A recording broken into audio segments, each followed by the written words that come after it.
नमस्कार साथियों।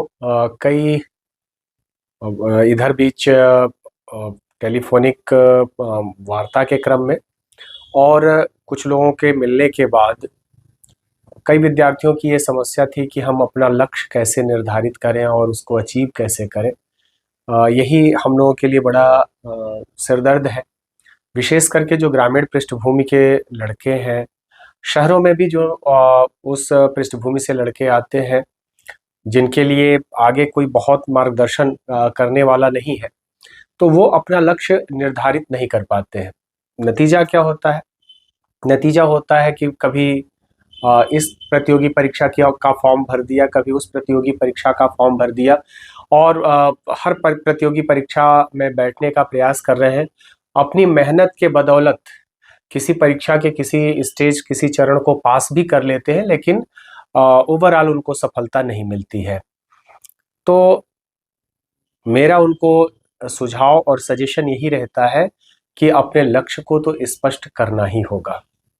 जीवन में लक्ष्य हासिल करना है तो लक्ष्य को स्पष्ट करना होगा, और ये लक्ष्य स्पष्ट करने के लिए हमें करना क्या होता है? सबसे पहले ये जानने की कोशिश करनी होती है कि मेरी अभिरुचि किस चीज में है, अभिरुचि किस चीज में है, और उस लक्ष्य को पाने के लिए हमें किन किन संसाधनों की आवश्यकता पड़ेगी। उदाहरण के लिए, अगर हमारे शादी घर वाले एक साल बाद ही, मान लीजिए लड़की है और एक साल बाद घर वालों के दिमाग में है कि अब बच्ची बड़ी हो गई है, उसकी शादी करनी है। बच्ची कहती है कि नहीं, मैं तो यूपीएससी की तैयारी करूंगी। घर वाले अगर सपोर्ट में नहीं खड़े होते हैं, आप में कोई ऐसा स्किल नहीं है कि सेल्फ डिपेंड होकर के और आप अपनी तैयारी को कंटिन्यू रख सकें, तो आपके लिए दुविधा का प्रश्न हो सकता है कि अगर हम शादी घर वालों के कहने पर कर लेते हैं, हो सकता हो जीवन साथी अच्छा मिल जाए, हो सकता हो ना मिले, उसके परिवार वाले ना मिले। तो कई बार ऐसी स्थितियां आती हैं कि शादी के बाद जो लक्ष्य हम रखते हैं वो प्राप्त नहीं हो पाते हैं। ऐसे में अगर वो यूपीएससी का लक्ष्य रखती है कि नहीं, मैं 5 सालों में, अगले 5 सालों में यूपीएससी क्रैक करूंगी, तो ये स्पष्ट लक्ष्य मैं नहीं मान पाता, क्योंकि बहुत सी चीजें आपके पास, संसाधन, बहुत से समय, ये सब चीजें आपके फेवर में नहीं जा पा रही हैं। और आपको फेवर में लेने के लिए ही ये सब चीजें मूल्यांकित करना है कि हमारे पास क्या रिसोर्सेज है, क्या संसाधन है। उन संसाधनों में समय भी एक महत्वपूर्ण संसाधन है कि हमारे पास समय कितना है, हमारे पास अर्थ यानी वित्तीय संसाधन कितने हैं, हमारे आसपास का वातावरण, माहौल कैसा है। तो जब हम इन सब चीजों को नहीं बना पाते हैं, तो उसको आसपास के लोग या जो कोई भी इस तरह से होता है, वो कहता है कि ये असंभव सा लक्ष्य इन्होंने तय कर लिया है जो इनको हासिल ही नहीं होगा। और फिर वो तो स्लोगन आप लोगों ने देख ही रखा होगा कि दुनिया में कोई भी चीज असंभव नहीं है, nothing is impossible in the world. लेकिन ये उनके लिए कहा गया है जो अपने रिसोर्सेज, अपने संसाधनों, अपने समय सीमाओं को जानते हैं। तब ऐसी परिस्थिति में हमें क्या करना चाहिए? तो हमें लक्ष्य को निर्धारित करते समय अपने संसाधनों का विशेष तौर पर ध्यान रखना चाहिए। उसके लिए प्लानिंग, योजना बनानी चाहिए। अब अगर स्पष्ट लक्ष्य की हम बात करें, तो स्पष्ट लक्ष्य मतलब बिल्कुल स्पेसिफिक होना चाहिए। जैसे हम स्मार्ट शब्द कहते हैं, स्मार्ट, SMART, वैसे ही हमारा जो लक्ष्य होगा वो बिल्कुल स्पेसिफिक होगा। वो स्पेसिफिक कैसे होगा? कि मुझे अच्छी पढ़ाई करनी है, ये मेरा लक्ष्य नहीं होना चाहिए। मेरा लक्ष्य होना चाहिए कि अगले 3 महीने में मैं मैथमेटिक्स, अगर मेरा कमजोर है तो उस मैथमेटिक्स में मैं 95% अंक हासिल करूंगा। किसी भी प्रतियोगी परीक्षा का अगर मुझे रख दिया जाए, जो प्रतियोगी परीक्षाएं मुझे देनी है, तो इतना अभ्यास करूंगा, 3 महीने में मैं लगभग 95% क्वेश्चन सॉल्व कर सकता हूँ, 95% अंक अर्जित कर सकता हूँ, करूंगा। ये हमारा लक्ष्य होना चाहिए। तो ये स्पेसिफिक हो गया। इसी तरह से जो हमारा लक्ष्य हो वो मेजरेबल भी होना चाहिए, ताकि हम जान तो सकें कि जिस लक्ष्य को रखे हैं, और 2 महीने बीत गए, 3 महीने बीत गए, 4 महीने बीत गए, उसमें से हमने कितना अचीव किया, क्या अचीव किया, हमें पता ही नहीं है। और ये पता कब चलेगा? जब वो उसको हम माप सके।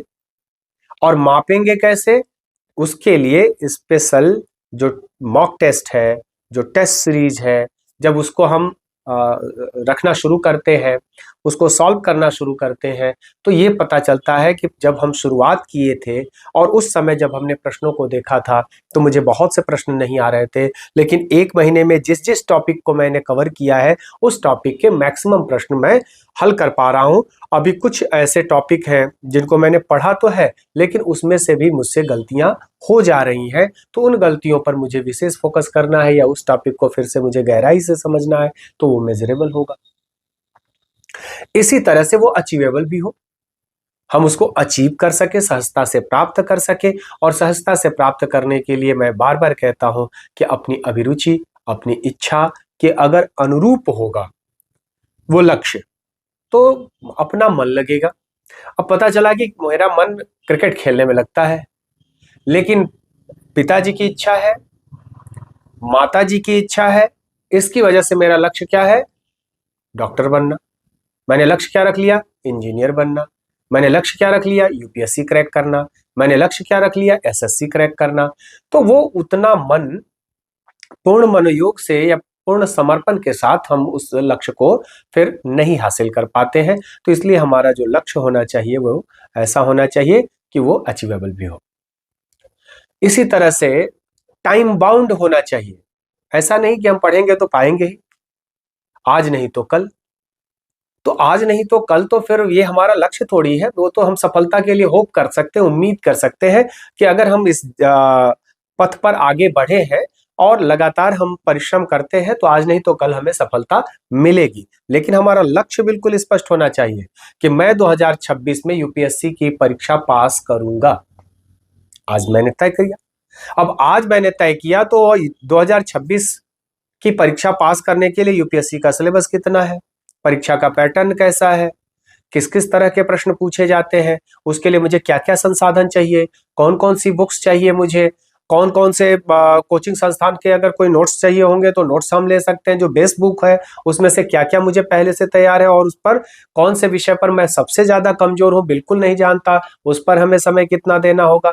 इन सारी बातों पर हम एक लक्ष्य का नियोजन करते हैं और उसको दो पार्ट में उसको डिवाइड करते हैं, एक शॉर्ट टर्म गोल और दूसरा लॉन्ग टर्म गोल।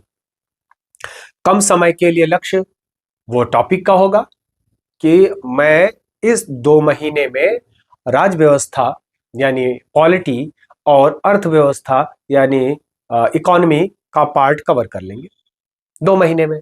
अब 2 महीने का हमने लक्ष्य रखा, अब उस 2 महीने में छोटा छोटा और डिवीजन करेंगे कि इस महीने मुझे क्या क्या कवर करना है, अगले महीने मुझे क्या क्या कवर करना है।